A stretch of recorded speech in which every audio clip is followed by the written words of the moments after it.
কোনো কাটা ছেঁড়া শরীরে কিছু নেই। এইগুলো আছে কোথায় আছে?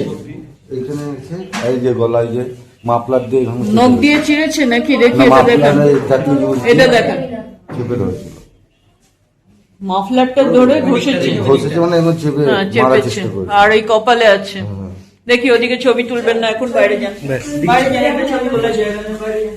আচ্ছা কি মারলো আপনাকে? আপনি আচ্ছা ড্রেসিং করে আচ্ছা, এইখানে আপনার কপালে ছিঁড়ে গেছে, বুকের এই বাঁ দিকটায় দিচ্ছে আর সময় বেলে লাথি মেরেছে। আর গলায় এটা আছে, এটা এখানে আছে, আর এই যে মাথায় না, বড় কোনো কাটা ছিল কিছু নেই, এই আগে আছে। এটা কি পড়ে গিয়ে লেগেছে তাই তো? আচ্ছা, আর কপালে ওটা ছিঁড়ে যাওয়াটা? ওটা পড়ে গিয়ে বুঝতে পারি তখন যেভাবে মারছে, আর তখন আমার কোনো খেয়াল নাই আমার। আচ্ছা,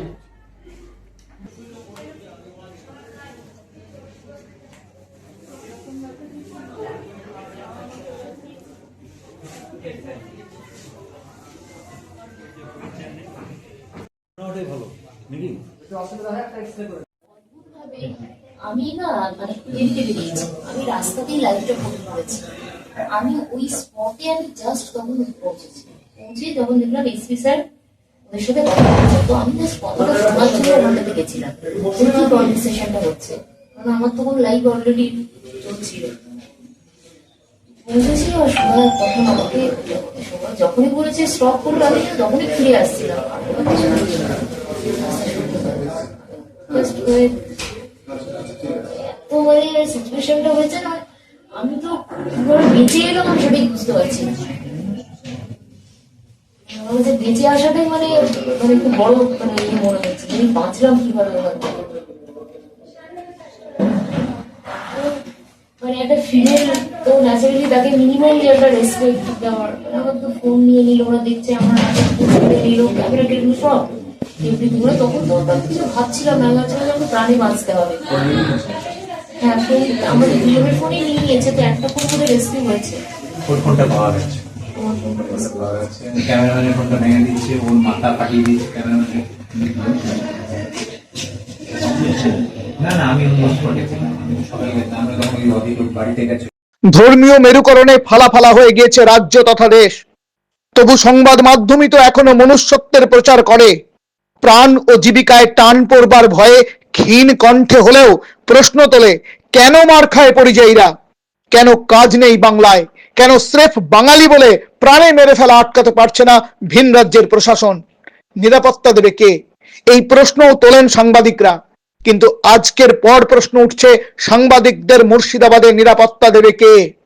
অভিযোগ উঠেছে বেলডাঙ্গায় উন্মত্ত জনতার হাতে যখন নিগৃহীত হচ্ছেন সাংবাদিক সোমা মাইতি, রঞ্জিত মাহাতো, পলাশের মতো সাংবাদিকরা, নীরব দর্শকের ভূমিকায় ছিল মুর্শিদাবাদ পুলিশ। কিন্তু একজন মহিলাকে অসহায়ভাবে বছর 15-16 কিশোরের হাতে মার খেতে দেখে সেই ভিড়ের মধ্যে থেকে কারো মন কেঁদে ওঠে। তিনি কালের কণ্ঠস্বর, বলছেন এটা ছিল ম্যাডামের ইজ্জত বাঁচানোর সওয়াল। আমরা তার নিরাপত্তার খাতিরে গোপন রাখছি মুখ আর নাম, শুধু কণ্ঠস্বর শোনাচ্ছি আপনাদের। দেখুন, এক হিন্দু মহিলার জীবন ও ইজ্জত নিজের জীবন বাজি রেখে যিনি বাঁচালেন, তিনি জাতিতে মুসলমান। শুনুন তিনি কি বলছেন। মারছিল, কেন মারছিল বলে আপনার মনে হয়েছে, কিভাবে মারছিল?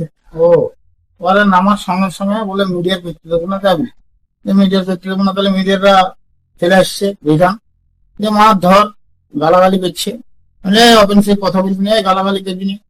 হ্যাঁ, মিডিয়ার দেখে গায়ে হাতে কোনো লাভ নেই।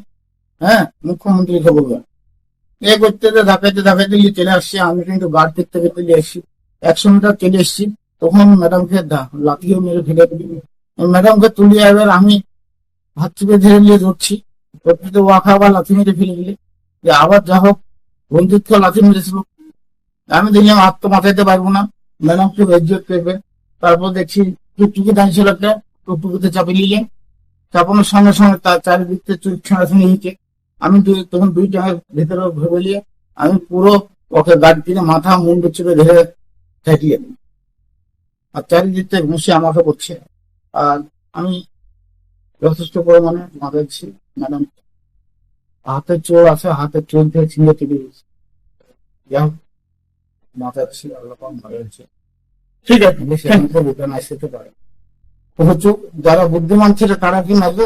20-22 বছর 18 বছরকার ইয়ং ছিল দিলে এই রাগটা মিডিয়ার উপরে কেমন বলে মনে হচ্ছে? আরে সেটা তো আমি চিন্তা করছি, তার জন্য তো নিজে কি সমাধান হবে? পুলিশকে এখানে লাঠিচার্জ দিয়ে সমাধান হবে? কিছু সমাধান হবে না। সুস্থ ভাবে যেটা আলোচনা করে সেন্ট্রালের লোক আছে, সেন্ট্রাল প্রধানমন্ত্রীরা ফোন করে তার ডিসিশন তারা নিবে। ফালতু মারামারি দিয়ে অশান্তি দিয়ে লাভ আছে, লাভ নাই। মিডিয়া থেকে